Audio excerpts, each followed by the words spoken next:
Hello and welcome to another episode of the Opportunity Podcast. I'm your host, Greg Elfring, and I am interviewing Jesse Hanley today, the founder of Bento, which is an email marketing automation software. But this conversation is about more than just email marketing. This conversation is about being an entrepreneur, being a new dad, about the emotional files of avoiding growth, of trying to keep small rather than growing at all costs, and the traps of growth at all costs. So this is a very, I would say, deeper podcast than normal. Jesse and I, we've been friends for probably about 7 years at this point. I've known him for a very long time. Probably one of the nicest guys I've ever met in the industry, and just very genuine dude. So if you're looking for a new email marketing solution, this is my unsponsored sponsorship for Bento. You should go check it out for sure. But in general, Jesse and I, we talk over the whole gambit. Well, like how the lifestyle engineering businesses seem to be on the decline and people are all about growth all the time. The benefits of not really having a plan when you're starting a business, like it goes into it. But Bento didn't start off as an email marketing automation software. It's just kind of like dumb pulling threads and making new things as they come along. Like, oh, I did X, now I can do Y. So it was a very organic growth story. There's a lot of really powerful lessons in here that Jesse just kind of like rattles off without us stopping too much to think about it. But I highly recommend giving this podcast a deeper listen to, or maybe even a second listen, because there's a lot to unpack here. And whether you're a new entrepreneur or an aspiring entrepreneur, this is a great episode. Jesse has a ton of wisdom. So I will now shut up and we'll get into the show. See you on the other side.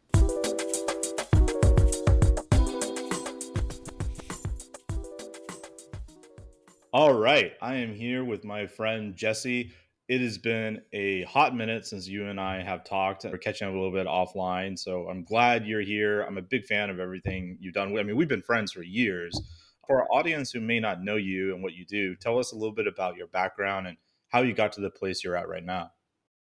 Yeah, sure. So, my name's Jesse, and currently I run a software company called Bento. Prior to this, I owned an agency, and then prior to that, I was in consulting and had like little niche sites and stuff. But have been doing mostly digital marketing since I think about 2015, and then have been I don't know, it's been like a bit of a journey, kind of hopping from I'm kind of stair stepping up from consulting into agency to affiliate sites and all that, and now into software. So it's been a long but pretty fun journey. Yeah. So you told me something offline. I wasn't planning on talking about it, but I think it'd be interesting to talk about it. You actually sold your marketing agency, right? So it was a content marketing agency? Yeah, it was a productized service writing company. So we basically found writers, placed them full time in companies. So let's say like an affiliate needed content, we would find and recruit a full time writer to work in that company. And then we just kind of managed those placements. And it was a really, really cool business. And then 2 years ago, almost to the date, pretty close, almost to the date, I sold that to a couple of friends and also ex-clients, and they basically took over the business. And then at that point, I went full-time on Bento, which was fun. And then, yeah, they basically took over and they're running a much better job than I did. They're much better operators and a lot smarter dudes. So they currently run it, and it's, still here today and apparently still doing pretty well. But how was it in the selling process? Because agencies are notoriously hard to sell unless you have a lot of good systems and processes. Was it difficult, or did you guys come to agreement pretty easily? Um, I think like in any sale process, I think it's a high, especially when it's your first large sale. I think it's always a very stressful, highly emotional experience. And for both sides, both the seller and the buyer, I think both parties are emotional. The buyer is putting up a bit of cash, and then the seller is giving away their baby, essentially, that they've been working on. So it was bound to be a bit of an emotional journey. But I think because I was really close to the buyers and I trusted them and I knew they were going to be good bastions for the business, stuff was a lot easier than I think if I had gone through a different buying process. But yeah, they basically came to me in a way to buy the business. Like it was kind of like a very casual conversation in the beginning that then evolved into an intense conversation to acquire the company. So As they do. Yeah. as they do, like sometimes stuff comes up like that, right? Like you get into a conversation, then it leads to interest, and then that interest, people start actually taking action, and then there was a sale. So, and it happened I forget like the time period, but it did happen reasonably fast, like from conversation to due diligence to, getting the docs to sign, which I signed in Disneyland in Japan, which is pretty fun. Um, Where dreams uh, come true and exits become reality. yeah, basically, yeah, it was a big, yeah, it was quite fast for I think the size as well. So yeah, yeah, but it was a good experience. It was a good experience. I like look back at it fondly. It was stressful, but it was a good experience. I sometimes joke, but I'm semi-serious on this. I often say, for an entrepreneur, especially in the digital game, where we often have so many different projects going at once, like I feel you really start when you make your first exit, because that Mm. liquidity, I don't know how big your business was. I imagine it was a decent chunk of capital, but often when you sell that business, that's like the biggest liquidity you've ever gotten, like capital event you've ever gotten. And it Mm. opens up those doors of possibilities, right? Like now you're focusing full time on Bento. I'm sure that liquidity from that sell, I don't know what you did with it, but you could put it into it to like as fuel on the fire for your other projects, right? Is that kind of what you were thinking? Because you said you were full time on Bento now. You wanted to get rid of the agency to focus full time on the software. Yeah, I mean, I think for me, it was the sale was permission to bet on myself in software. Like when I was running the agency, I was teaching myself how to code and I was trying to build Bento up. So I was taking profits from, my consulting in the agency and hiring people to help me build the software company. But being frank, like the revenue for Bento wasn't there. It wasn't up to my taste for what an email marketing product should be. And it needed a lot more work and a lot more focus. And I think by having the sale, it gave me permission to bet on myself. And when that actually happened, stuff started to move and I actually started getting momentum. Whereas prior to that, it was always going to be secondary. Like the software company was always going to be secondary to the agency because I cared about the team and it was just more important to keep the agency alive than my passion project at the time. But after the exit, it's like, okay, like I can bet on myself and I can give myself time, which is what I needed. And I was like, all right, like if I give myself time, I can figure this out. And if it's all that I'm doing, I can figure it out. And it's funny, like the revenue graph is pretty static and down and up and hits the ground and all that prior to me going full time.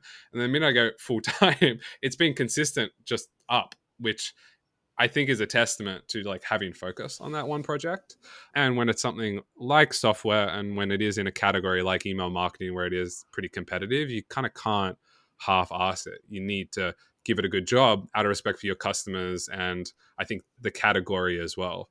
Just the customers demand more. Like if I'm up against Drip and Klaviyo and Customer IO in these large companies, they got very large teams, right? And so I may not be able to beat them in manpower, but if I'm passionate and I have the time, I can beat them in other ways. And that's how I think you reduce churn and retain customers and kind of keep a loyal customer base, which before the call we were talking loosely and you said like email marketing is a hard category. I don't necessarily think it's hard. Like I think you can build a really good, healthy business in that space, but you do need to do things a little bit differently and have a little bit of like an edge. And the analogy that I like using is in our space, we've got a lot of like chain type businesses like Starbucks and Tully's Coffee type email marketing companies. Like, Starbucks is like MailChimp, right? And Tully's Coffee is maybe like Klaviyo. Whereas Bento can kind of be like that boutique coffee place that all the hipsters go to that You're the everyone really Vietnamese likes talking. cafe. Exactly. Yeah, exactly. For my audience, My, I'm my comp- heavily addicted to Vietnamese coffee. I'm literally drinking my second one right now. Yeah. So Bento is kind of like that Vietnamese coffee place that you go to, right? Where you talk to the guy, maybe you ask for some special beans every now and again. And it's a very different environment, right? And when you come in, they go like, oh, hey, Greg, right? Like they know your name. And our company, I've tried to structure it kind of like that. And I think as well, after I had the exit, and also like designing this company in a little bit of a different way, like I'm trying to keep it as lean as possible. I'm trying to use software to not hire and just kind of keep it nice, tight, and cozy because I've managed a large team. And I think this time around, I'm just trying to do it in a bit of a different way. But yeah, and like the feedback from customers is they think it's like a cozy, it feels kind of weird to them. They're like, oh, this kind of feels a lot cozier and a lot more personal, but I prefer it. And yeah, I mean, I could keep talking about this, but There's I'll stop. a level of deep irony that your customer said, "Oh, this feels personal," with your company, Mm, which is an email marketing automation software that helps you personalize to customers. And I feel like there's a telling lesson there versus like the big guys, or it doesn't feel personal, and that's very ironic considering what they do. Yeah, it is. It is. But at the same time, like I'm slightly sympathetic to like a lot of the large companies. Like being frank, when you've got a lot of inbound of $30 customers who are trying to do stuff that's highly technical, it does Yeah, consume a lot of time. And so I think a lot of those companies, they're basically creating these walls and barriers to really serve the enterprise to like the best of their ability. And then everyone else, they've got like a tiered kind of support system going on. So, but with us, it's like, okay, well, if I look at like my LTV, it's pretty strong. And like my average revenue per customer in this space is really, really healthy. And again, I live in Japan. My cost of living is really affordable. I don't have any debt. I've got the cash from the sale. Like I'm quite comfortable just building a really good customer base that pays me a healthy amount and just keep things calm and cozy and super profitable. And that feels it's like the super good. dream, lifestyle Well, of business. it's the dream, but you can screw it up, I think. And so I'm trying to be really mindful this time, not screwing that up. So it's okay, I've got it. Like I've got the thing that I wanted in 2015, right? That I've been kind of working towards. And I just got to not screw that up. And I think there's times where I catch myself and I'm like, oh, I'd love to hire some more developers, or I'd love to hire some more XYZ, or, I was considering hiring SEO recently and maybe bringing on some more content writers, but I got to keep pulling myself back because what I have now is good. And so it's like, okay, I just got to chill here for a bit. And I was telling you, I just also got a baby. So I also want to enjoy that. And so keeping growth at the pace is kind of, yeah, got to keep the sweet spot going. Everything you just said there was I mean, there's a lot to unpack there with what you just said there. I think you have, I don't know if you did it on purpose or you accidentally did it, but I feel like you avoided a lot of the entrepreneurial traps with everything you said, like keeping your team small, not growing too fast. I think growth is one of the big, like ironically, one of the biggest pyramid schemes for entrepreneurs where they just get Mm. like so obsessed with it. They're like, oh, my revenue is in the millions, but their like profit is in the thousands. Like, Yeah. this dream of revenue. I see it all the time on the higher end, especially where entrepreneurs, they'll go over LinkedIn, all over their social media, like, oh, we just raised all this money, as if it's like this great thing that they should be congratulated for. But if you really look at it, like raising money just means you took a pretty expensive loan because you probably gave equity away, right? Like, so it's like not that impressive. Like, it's impressive, but it shouldn't be something that you should praise, because you just gave up like 20% of equity to your company to some VC that doesn't care if you succeed or not. Like, because they have like 20 other of you, right? So I think what you're doing makes sense, and I think it's the right way to grow, is the more pragmatic way to grow, that in a lot of ways is less risky. At least I think it's less risky to grow the way you're doing. Do you agree with that? I agree. I also think you have to like actively defend that position and stance as well. So, like, I'll give a recent example. So, recently, I'm in the email marketing space. I deal with a lot of spam and attacks. And, like, if anyone, like, that's kind Such of as like all that emails I, for myself, yes. yeah, like the only social media that I can't, the only social media that I currently do is like complain about spam attacks on Twitter because I just have to deal with it all the time, right? Like it'll be 10 p.m. and someone from Romania or Madagascar or anything is just trying to break in. And it's just like, okay, I gotta, be on the defense mode. But it's now fun. It used to be stressful. Now it's fun. But recently, what I decided was, okay, like I'm going to defend my sleep and I'm just going to ban a large portion of people sign up. So anyone with using a free email provider can't sign up to Bento. So this is just like a pretty blanket rule. So the risk there is that I'm stunting growth. So I'm stopping people with a Gmail or a Yahoo signing up, and maybe there's some people that get caught in that spam, misfire. I mean, like that's okay.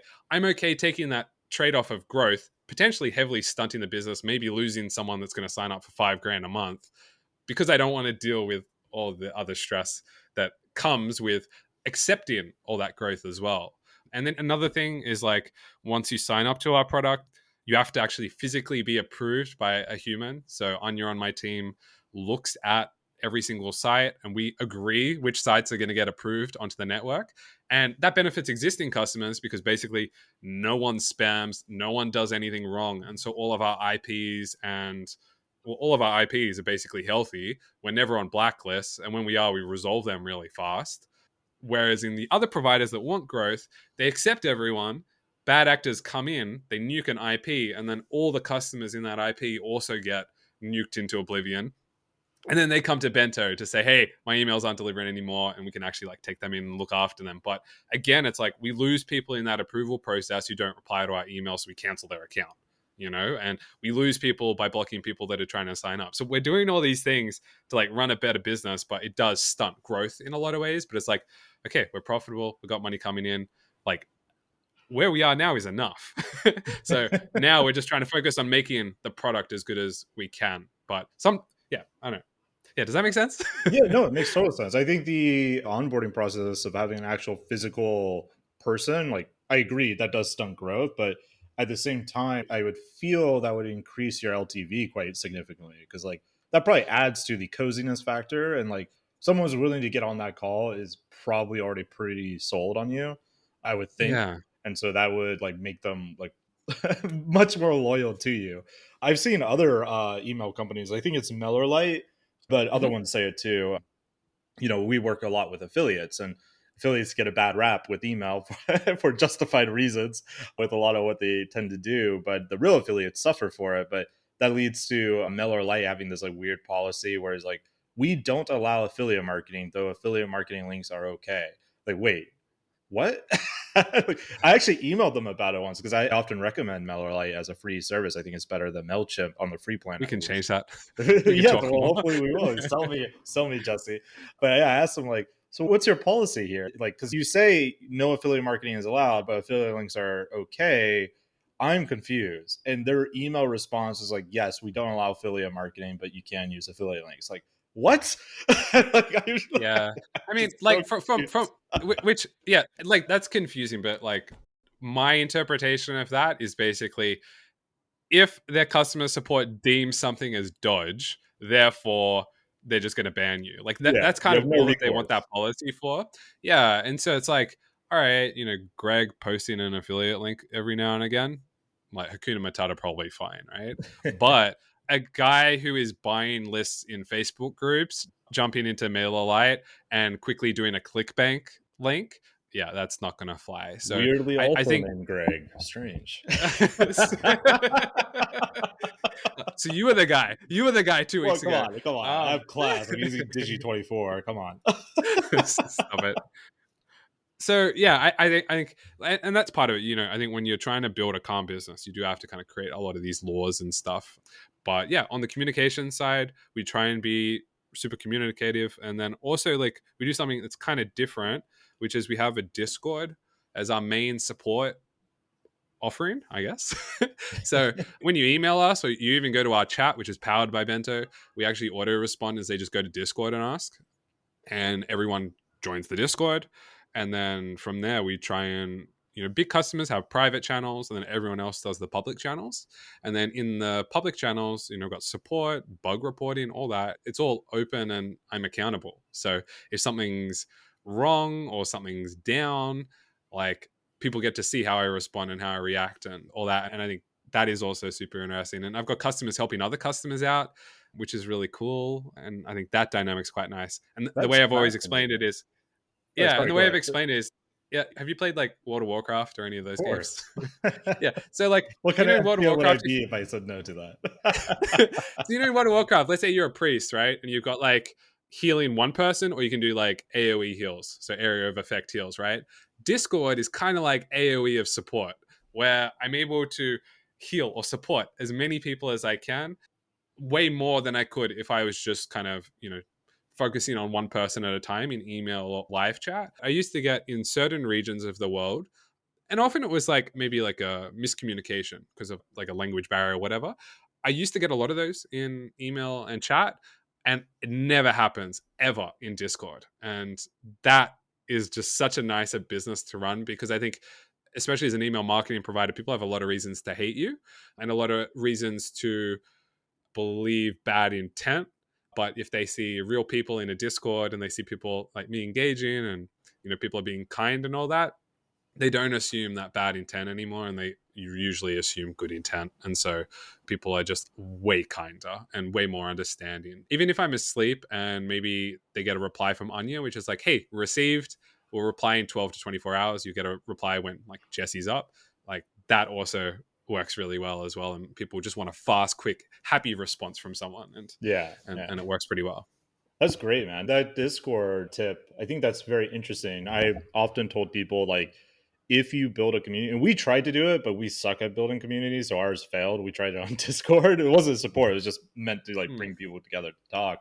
But I do feel if you get good at building a community of some sort, like a Discord, eventually you have this thing that happens where there's like these mini thought leaders that kind of start popping up. They're yeah. always helping. Like there's an unpaid volunteer basically of your community, Yeah. which sounds like it's kind of what you have, which I think is a Yeah. hallmark of a great brand in of itself. So I want to get into that. So like when you started Bento, I mean, you say it's not as hard as I think it is. Like I think it's extremely hard because you're going up against people who are, hundreds of millions of dollars in funding. I mean, HubSpot's technically a competitor of yours, right? So Mhm. talk to me when you first started Bento. What was the spice? Like, how are you standing out in this crowded marketplace? Well, I mean, the start of Bento was confused. I mean, I was a marketer in search of problems to sell and problems to solve. So like at the time, like I was consulting and I just really wanted to code, right? So Bento, the first kind of version was me trying to like solve problems that I saw when I was like consulting and all that. And arguably it wasn't valuable. Like just people it also just like wasn't good. So like I think clients were humoring me by like subscribing and being like, all right, This is nice, Jesse. Jesse's I'm going to go sign up for that, that, anywhere for now. basically they're like, yeah, we're gonna continue using like our main tool, but like we'll pay for this and like you can keep doing the SEO. Like we like that part. So I think people were humoring me, which was fine. But I just kept chipping away at it, and like I took money from my other businesses, and then I hired people who were much better developers to like help me just keep building. And at the start, we weren't email marketing or marketing automation, so we started more in analytics and like ad tracking, like on-site personalization type Hmm. stuff. And then I kind of kept pulling threads. So it was like, all right, well, our tracking's actually pretty good, but the on-site personalization's kind of no one cares about that, right? Like changing a top bar to be like, hello, welcome back, customer. Like, no one really cares about that. But the data that we were doing to do that was actually like pretty cool, right? So then it's like, all right, well, if someone visits pricing, can we also send them an email? And then that leads into, email sequences a little bit and like light automations. And it's like, all right, well, we've now got a subscriber and like we can send emails. Can we also now like send lots of emails? And then that's broadcast and you kind of keep pulling and then you're just constantly like pulling these threads over like a long time horizon. And then if you pull those threads enough, you end up finding yourself into email marketing and marketing automation, which I think after I sold the agency, I became really focused. Like Bento had a lot of products all half-assed done.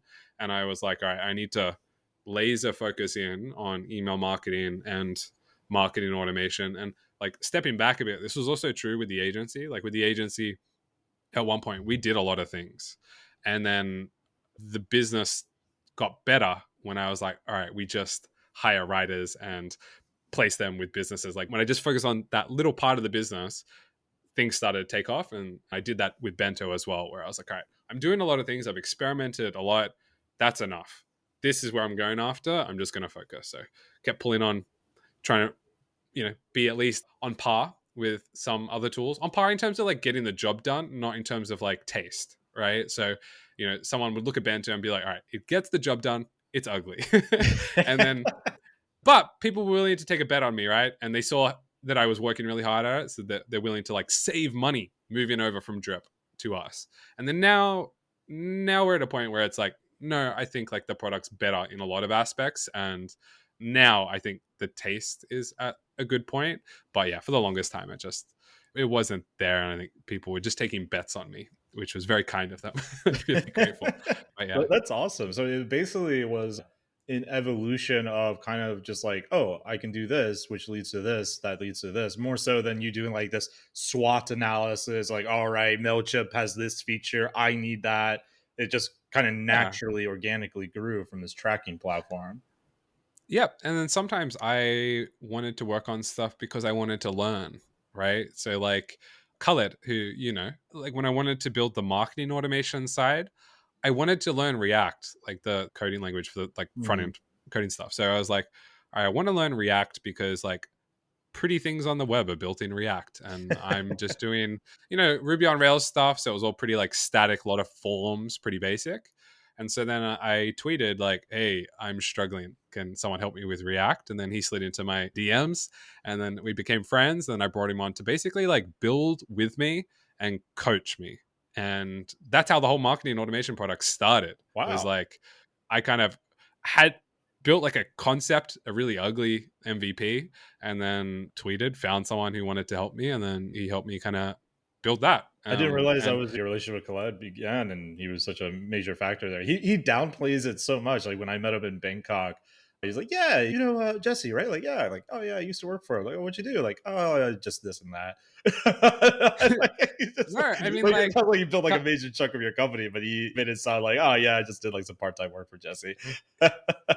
well, at the same point, like Khaled was incredibly impactful on like the workflows product and a lot of things within Bento, and he was also just like a great mate to riff with, I think. So Yeah, very nice guy. that was a really cool period. And I think it was maybe like 6 months or so. It was like we're just doing a lot of things, but it was part time, which is also kind of cool. So he would come in and like we'd just hack on things that was kind of like top of mind. I don't have like a docket of things I need to work on. I've got a whole bunch of posts that I just slap on the wall. And then if they fall off because I ignore them, they're not good enough to do. So then I just chuck them out. But that's how we would work. And it was like, all right, well, what next? And we're like, all right, well, maybe this is next. And we just kind of kept doing that for the 6 months.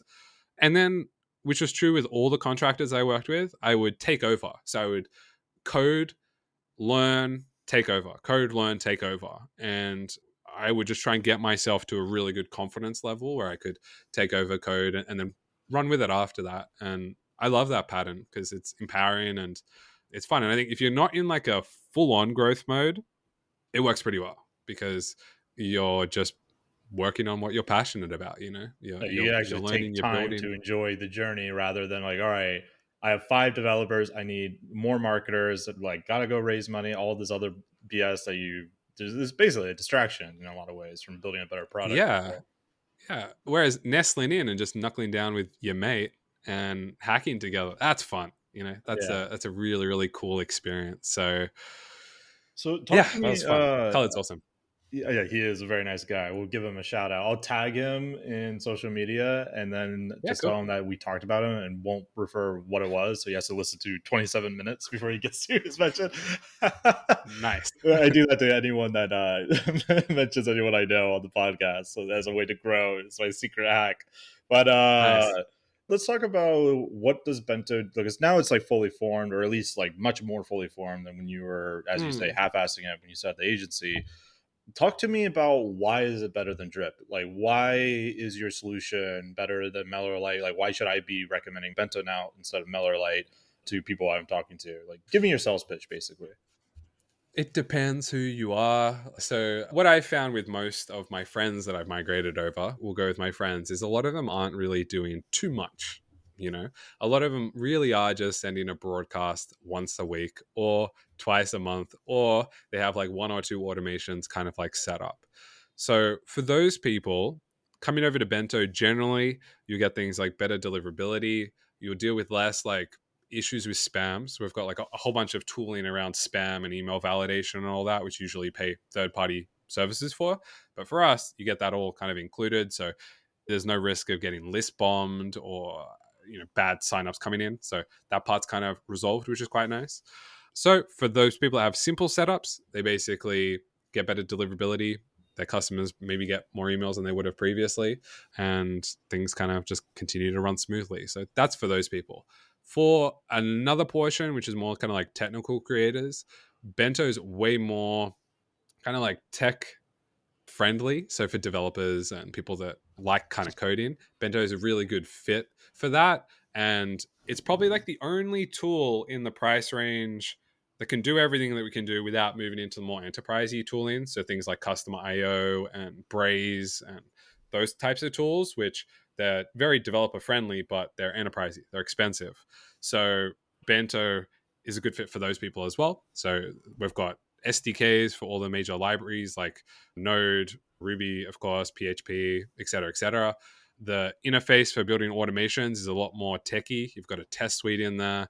It's all event driven. So you send events into the system and then automations run, which can be a little bit intimidating for more newbie kind of people. But for tech people, they kind of like love it.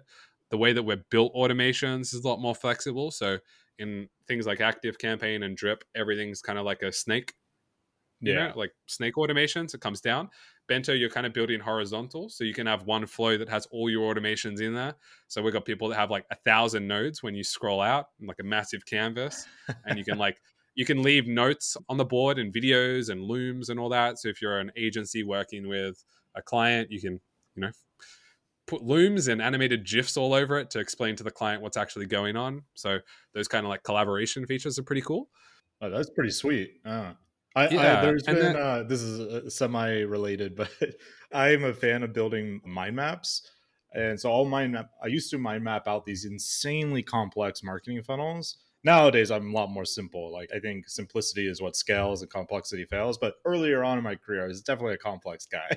So I built like these huge same. charts. I would give it to my team, and one of my guys who's way more technical than me, he looked at this thing and he's like, whoa, Greg, are we making microchips? What is this? It's just like all these different pipes and flows and different things. If they do X, do Y, like all sorts of crazy stuff. Yeah.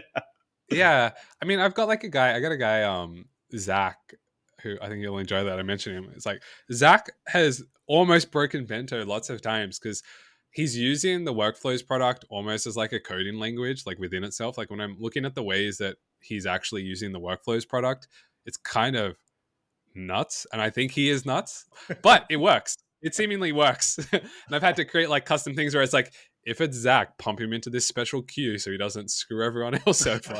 But people like Zach, they really love Bento, and like they've got a lot of experience. They've come from ConvertKit or they've come from Active Campaign. Like they've kind of used all the tools, and they just like the flexibility of Bento. And I guess like the last sales pitch is probably, I don't know, it's just nice to be able to say, hey, I have an issue. Why? And actually have the founder come in and say, this is why, full stop, and like actually get an answer. And so whether it's like, hey, I'm noticing emails aren't delivering to Yahoo, or I'm noticing, like, for example, we had a customer 2 days ago who got listed on Spamhaus. So another free service of Bento is we run every single account across all the blacklists, all the DBLs. And if you get listed, we email you, manually follow up with you to let you know, and help you get you like delisted in the same day. So this guy got listed in the morning. He was in, I think he's actually located in Japan. So when I messaged him, he was online. I messaged him on Discord and said, hey, you're listed. And then 3 hours later, he's delisted and his emails are back to send in again, right? Whereas if that happened in any other provider, I guarantee you, it's like, it's on you to figure that out. And you may go from like, 40% open rate to like 10, and you're like, oh, what's wrong? Like, is something broken, right? And you're like freaking out. Whereas in Yeah. our case, we're proactive. So you know why that stuff's going on and we get it fixed. So that's a pretty big benefit to a lot of people as well. The customer support, especially if if you allow a more technical setup, I think is super important. I like what you're saying here, man. Let's talk about your pricing real quick before we move into marketing, because Hmm. I'm really curious on that side too. So like you have people like MailerLite and MailChimp, they really go for the freemium way. And I think those two Yeah. guys are doing battle with each other all the time versus someone like HubSpot, which is definitely more enterprise. I would say even on the lower levels, quite expensive for Hmm. SMB. Like we use it, so like Dharmesh, don't like kick me out for this feedback if you're listening. He's not listening because he's not a proactive founder like you. But so you got that over him. Definitely getting kicked out of HubSpot now. But yeah, so how do you use pricing as your way to spearhead some of these differentiators? Like, how does your pricing structure work? Like on the low level, as you grow, because some of these companies, like Mailchimp, I would say they can start off like, yeah, that's great, it's free, but then as you get more subscribers, it becomes incredibly expensive compared to other options. Yeah. So I don't think like pricing has been my forte, getting it right or thinking about it too deeply. So I don't have a free tier, but that comes mostly because I don't want to deal with spam. So there's that aspect. The other aspect is like I have the belief that it's a $30 subscription for 3,000 contacts. That's like how it starts off, right? And there's some other benefits in there. It's like you can have unlimited sites in that team. So if you're a niche site owner, you can have 10 of your niche sites under the one team. And if the total contacts across all of them are under 3K, you're still only paying $30 for all of them. So if you've got a whole bunch of niche sites, $30 just for the one bit, right? And so there's some cool things that we do there. With my background of like having an agency and having my own websites, I was like, oh, that pricing makes sense. And also means people are encouraged to add all their side projects straight away because it's basically free when they begin. Yeah. So yeah, and then from there it's like I bill like 1 cent per contact, and like after the 3,000, so 3,001 is $30.01, 3,002 $30.02. It's metered, Wow. not tiered. So That's crazy cheap. that's, well, and that's the thing, at the time when I did it, it was on par, but I haven't raised my prices all throughout COVID, and I still can't be bothered to like update the Stripe pricing thing and update my marketing page and update the back end to do all that. Like, I just can't be bothered. So now I'm price competitive. But frankly, it's like, yeah, like now I'm price competitive. And frankly, it's like in this space, the people who I make the most money out of, it's like people who have larger lists of 10, 20, 30, 500K. Like that's where I make a lot of my money. And so for me, yeah, I don't really think too much about it. And it's like, or if people are getting like a bargain at the lower end, then often they're more encouraged to tell people on the higher end about us, and the word of mouth kind of spreads a bit. And often when people are in research mode, like the goal of marketing in this space is basically to become an item in the category. So in email marketing, my job as a marketer is basically to Klaviyo, MailChimp, Bento. That's my only job. And then when they become in the mood to buy and migrate, which is a process, they're then creating a spreadsheet and going, all right, well, Bento is 1 cent per user and MailChimp is, this is confused. You know, they're basically doing all the calculations and they're going, all right, well, Bento is the cheapest. I'm going to go do a demo and chat with Jesse. And like, that's kind of like the sales process in this space.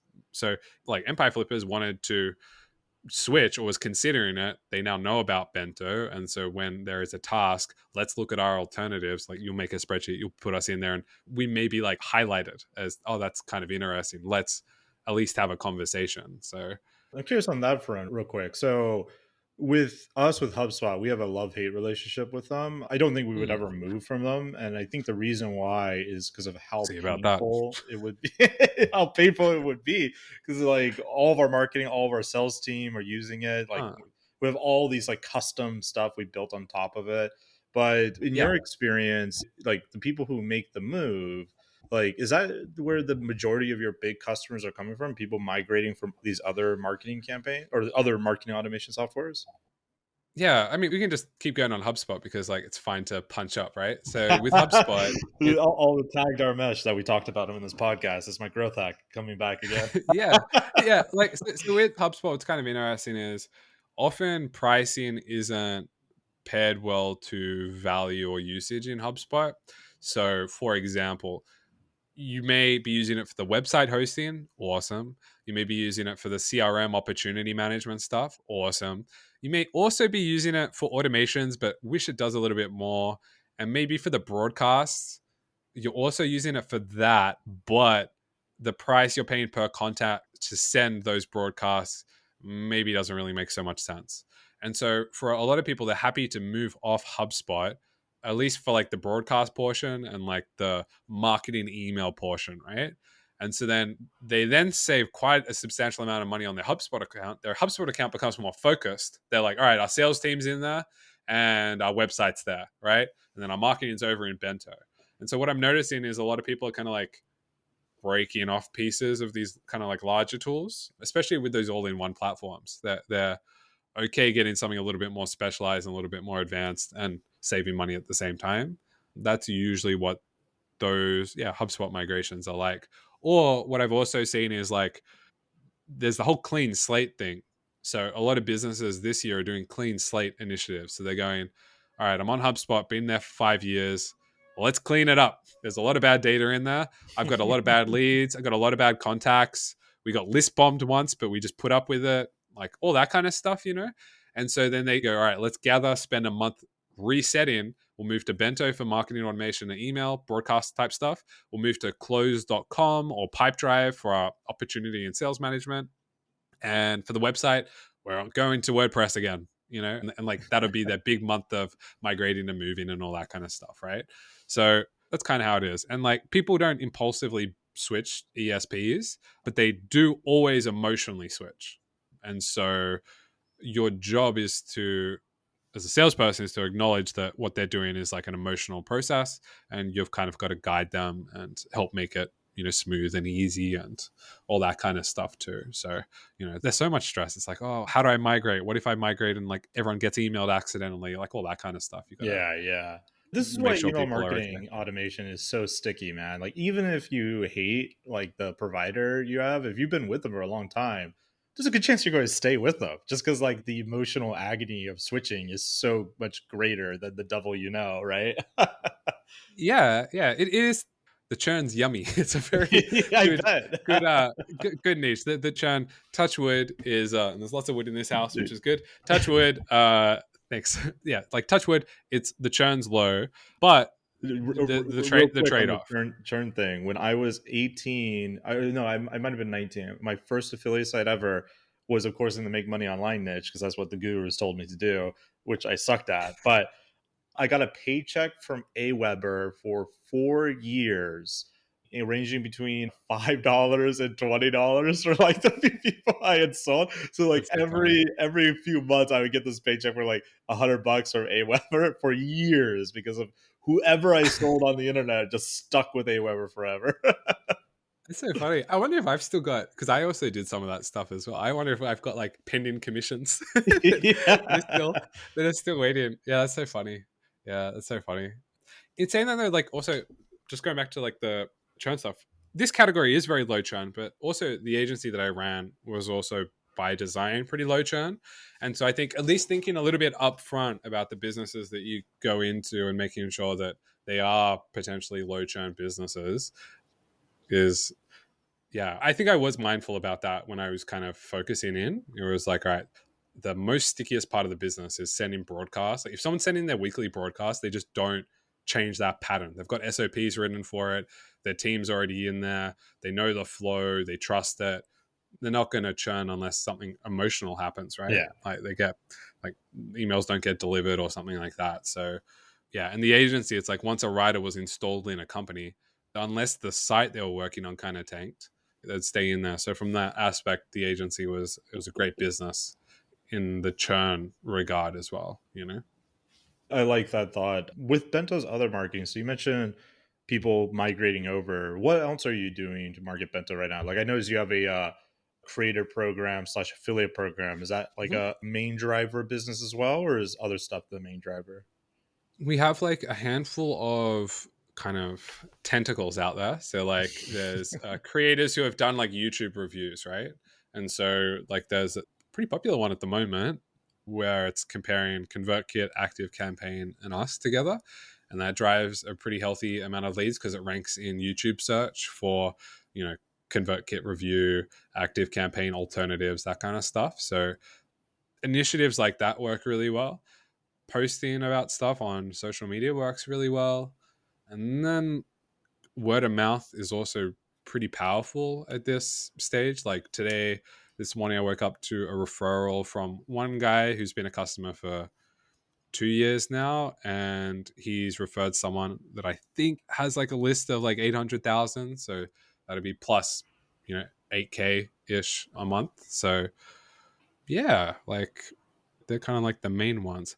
And I've considered lots of other channels. So I've considered ads. I've considered, I mentioned, I think earlier, hiring an SEO to even hire my old company to get writer, have the SEO come in and start doing a lot of that. But I am taking like a pause at the moment, just thinking about like what I really want to do, because I kind of have to pull myself back and go like, I'm really happy where I am now. And I'm happy with the growth pace. And I think with having a kid, and I just don't want to ruin it. I don't want to become obsessed with growth and like and ruin my life. Yeah, right.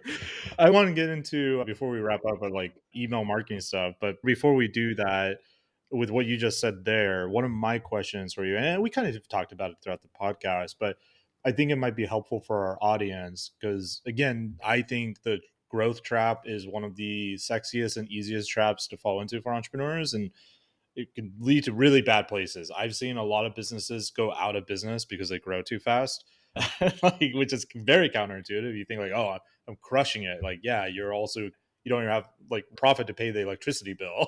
Like, you're not crushing it that Mm. well. But in your view, like, why is it do you want to keep Bento a smaller company overall versus this more growth focused company? Hmm.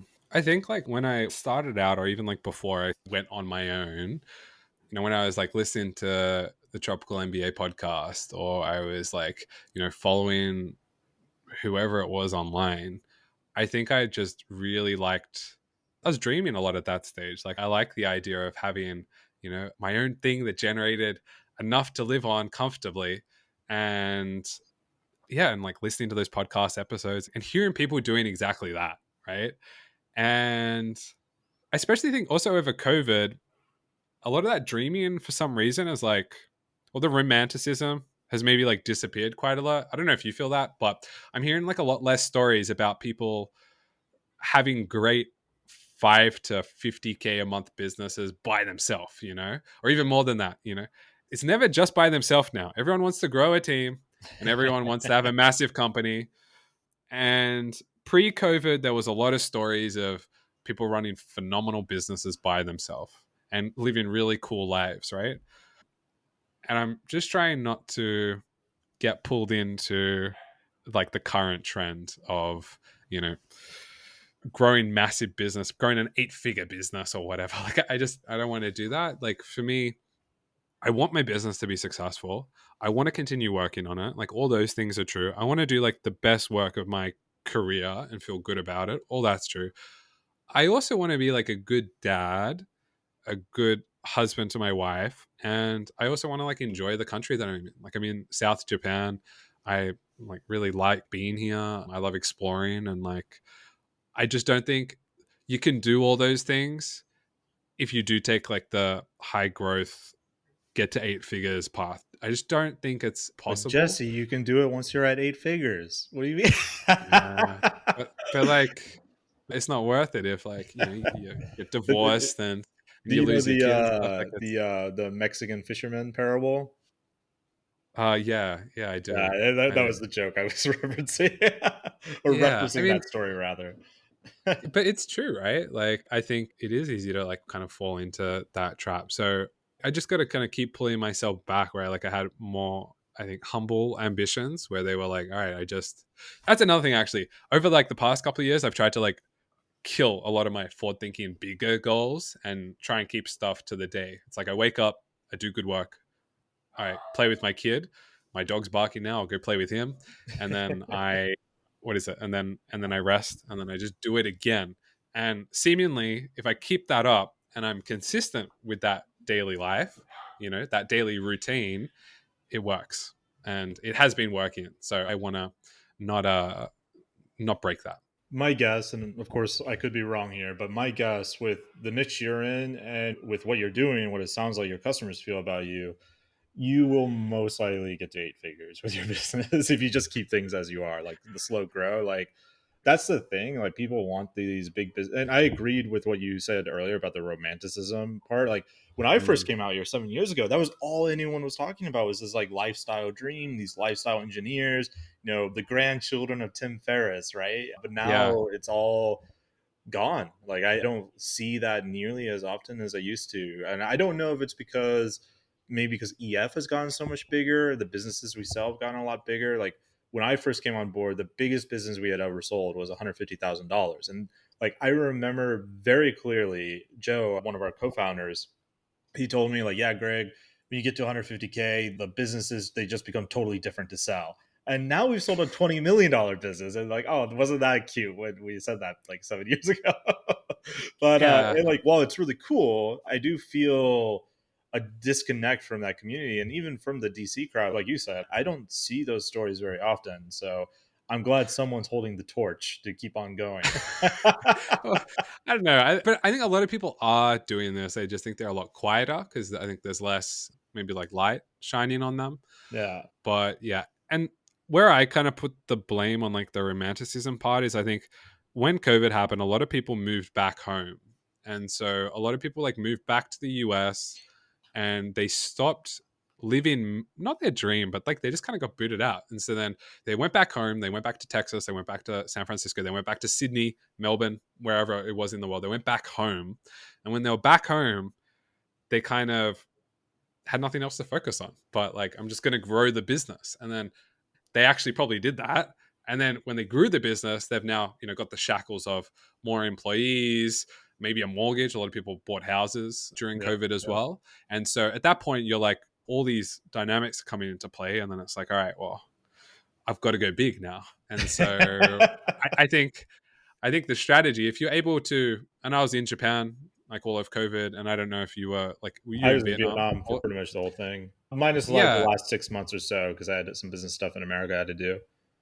yeah. And so I think people that were in their kind of the place that they dreamed about and maybe had finally got into. So for me, it was just living abroad. I just wanted to live like a fun, interesting life overseas. And you're also doing that. I think the dream stays there for the people that were lucky enough to be able to hold out abroad during COVID. So that's kind of like where I put the shift. I've been thinking about it like a fair bit recently because I've been listening to a lot of the same media that I used to listen to, and it has felt different. And I keep just thinking about why, like why it feels different. And I do think it's this. There's just these stories aren't getting told like they used to get told, and I'm I kind of agree, yearning for it a man. little bit. Like me, I'm a little bit different from a lot of our crowd. Like I had never dreamt about living abroad or lifestyle engineering or any of that stuff. I was a oil field roughneck. What I dreamt about was being a marketer. Like that's what I always wanted Mm, to be, because I viewed marketing as like this applied form of art, like the most applied form of creative arts there mm, is, of like persuasion, understanding emotions. It's like telling a narrative story that you can actually make money with, which I thought was really cool. But when I came out here with EF 7 years ago, like it blew my world, right? Like I didn't have culture shock because I've always been a weird dude. I've done weird stuff. So like I like hitchhiked across the West Coast for like 56 days when I was 19, just for the hell of it. So I didn't have like mm, culture shock like how a lot of people might, were like in the 9 to 5 cubicle. But being out abroad, I think, is one of the most powerful things you can do for your mind, away from your home culture. mm. Even if you don't do it like permanently, just to like break out of the pattern. And I feel like what you mentioned with our friends that moved back home, bought houses, all this kind of stuff. Like I own a house, like I own a mortgage in Alaska, right? Like, so I'm remote landlording, which people think is impossible. Obviously, it's not. I've been doing it for like 7 years. That's pretty cool, man. I love that. That's cool. But yeah, like I think they just kind of fall back into the old pattern, the pattern of their home culture, right? And there's a lot of praise in the West to have the growth at all costs kind of mindset, right? Like, like I said, people get praised on social media for taking what is like often a very bad loan where they give out equity of their company for their seed raising, right? So, Yeah, I've got like one story of a friend who I like won't mention, but basically during COVID, he moved back to the US. Whilst he was in the US, he bought a house, got a mortgage, bought a Tesla, like it was doing all the all the stuff, things. you know, but was sad, you know, and then has now moved back to Japan and doesn't have any of those things, basically like exited all that life and is calmer, happier, less anxious. And just like his risk is a lot lower. I think like that's another thing that I'm also mindful of is like my risk is like my business is expensive. Like the maths is so easy, right? Like I make X profit. I've got my cogs. I live in Japan. Japan's really, really affordable. So like the amount that I actually need to make is really, really low. Everything else I'm more or less pocketing. So if I can keep that maths working, like life's pretty good. But when you move back, it's, you know, you bring on all these things and then your risk bar just kind of, just got to keep earning more and more. And so that's another thing I think you got to be mindful of is like what traps you're getting into and like how much you kind of keep pushing up that, cost of your life Yeah. with all the things that Lifestyle you kind of inflation, add that's a on. real problem. And Mm. again, I think that's something that hits you more if you're not living abroad. Like it's hard to spend money in Vietnam. Like, once you get to like a certain level, like versus in America, it's very easy. Like my sister, she has a great job. Her husband has a great job. They have basically a miniature castle in Alaska that they live in, which is insanely expensive on this mountain that they're never at because their commute is like 2 hours away from that Uh, place. And they're going there every single day. Plus, they have a kid, another kid on the way. And like, these are just 9 to 5 grinders, right? Like, not even the entrepreneurs, but it's even a problem from there. Like I remember when my sister was young and we would go party in California together, and she would always have like $50 in her bank account that she was like rotating between bank accounts to pay for her college. Like with these weird like debt repayment programs with all these different banks. And we had a blast. And like you'd think like, oh well, we had such a great life then, like you would have like way more freedom now with how much money you're making. But actually no, because we tend to buy more shackles as we grow. yeah, yeah. And so, kind of like bringing this full circle, I think the goal is like if you have a dream to live like a calm, healthy, good life, and you actually obtain it for a moment, like the goal then is don't ask for more or don't bring on more risk or don't inflate your lifestyle and just kind of like I think enjoy that period as long as you can. Like the phase that I'm in, it may not be forever, but like I want it to be for now, and I want it to be for now hopefully as long as I can. I love having a kid and I love being around with my daughter, and after the call with you, I'm going to go out and give her a cuddle, and like that's cool, right? And I would hate to trade that for needing to go to an office to run an 8-figure email marketing company. Like that trade-off doesn't really make too much sense to me. Yeah. So I don't want to work for it. And I think that's it. Well, I wasn't expecting to have this conversation with you today, man, but this Neither was was I. awesome. I really loved it. It's a bit different. You and I, we've been around this space for a long time now. So I think we should end it on two things. Usually I do like quick question, like quick rapid fire questions, but the first question I have for you is just a basic, like, how do I do better email marketing as an entrepreneur? Like, what is your quick tip for the number one way to like get better at email marketing, basically? It could be a Hmm. resource or just a strategy that you recommend. Yeah, just send more email. Most people just don't send that much email. And then when they do send more email, they tend to make more money. And Bento's got a lot of features to make that less stressful. We've got like batch sending. So when you send out a newsletter to 100,000 subs, you can say like, oh, just send to 1,000 every hour. And you can pause and edit at any time. So when you are increasing your frequency, you can do it in a way that's not stressful. So that's my main recommendation. Like you can always send more email. Like I don't know if you've seen those like charts on the internet. Like it's like the caveman, the really smart guy, and then the person in the middle who's like overthinking things. Yeah. Like that kind of joke.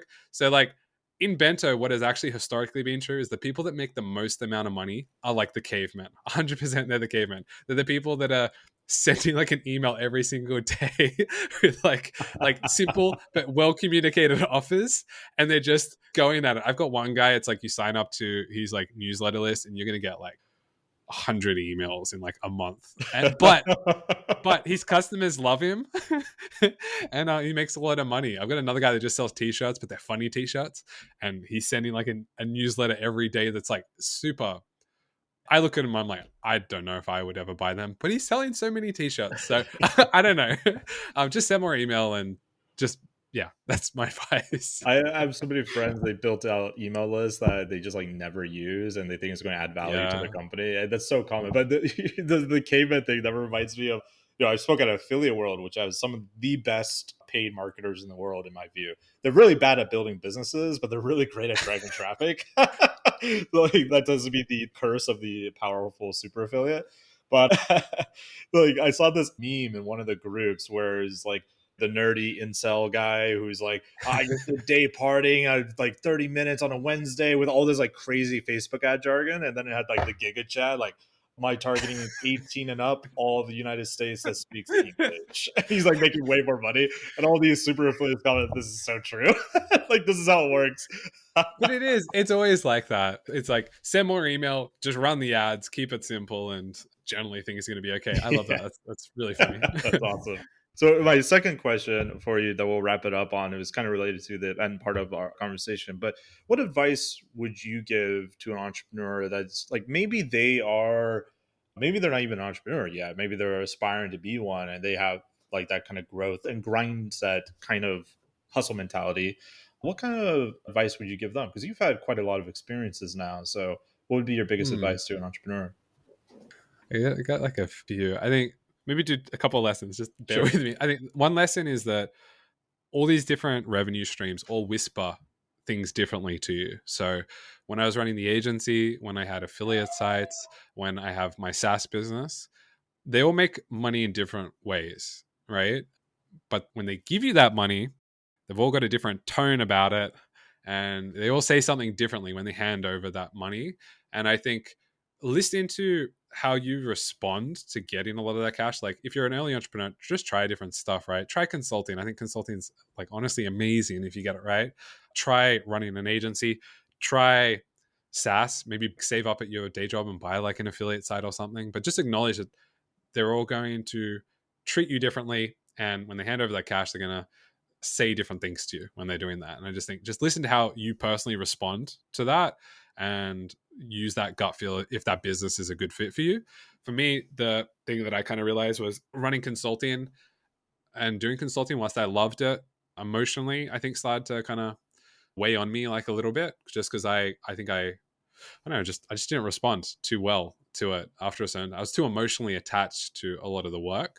But SaaS feels really good, and the agency actually, the productized service, also felt really good. Arguably, the productized service feels better sometimes than SaaS because SaaS can, especially MySpace, is a little bit high stress because it's like I can't go down. I've got a Yeah. lot of pressure. I've got a lot of data coming in. It's a little bit more stressful, whereas the productized service was less stressful because just things moved a lot slower. You know, it was just like a churn every now and again. It wasn't like stressful. So I think listen to your gut when you get paid and just acknowledge how that feels and make adjustments based on that. Yeah, that one. And then the other one is like if you have a dream early, don't fucking forget it. Just keep it later on and just stay there. When you're in the goal, just stay there, don't ruin it. That's it. That's awesome, man. Thank you so much for coming on. This has been a pleasure. I'm glad we finally got to catch up, especially hopefully we'll be able to promote Bento. So if someone wants Yeah. to go check out Bento or connect with you, what's the best place for them to do that? Yeah, we've got like at Bento on Twitter, which is pretty cool. So we've got that handle.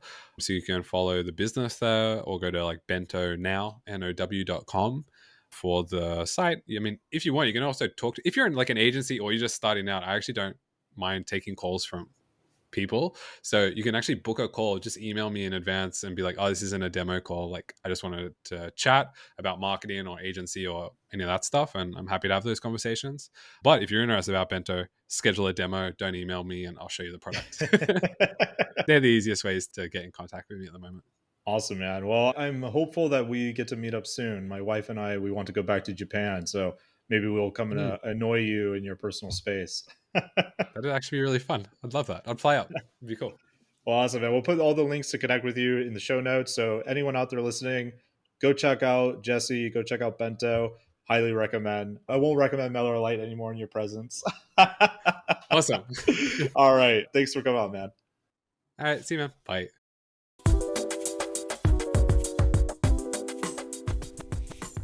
There you have it. I hope you enjoyed it. I hope it got you inspired at all the different things that are happening in this industry. And of course, if you just want to buy a highly profitable business, you can always go to empireflippers.com/marketplace, or maybe you want to make an exit of your highly profitable business, and you could go to empireflippers.com/sell your site. I've been your host, Greg. If you enjoyed this episode, make sure you leave a review, give us a like, a follow, share it across social media. Talk to you all soon. See you on the next episode.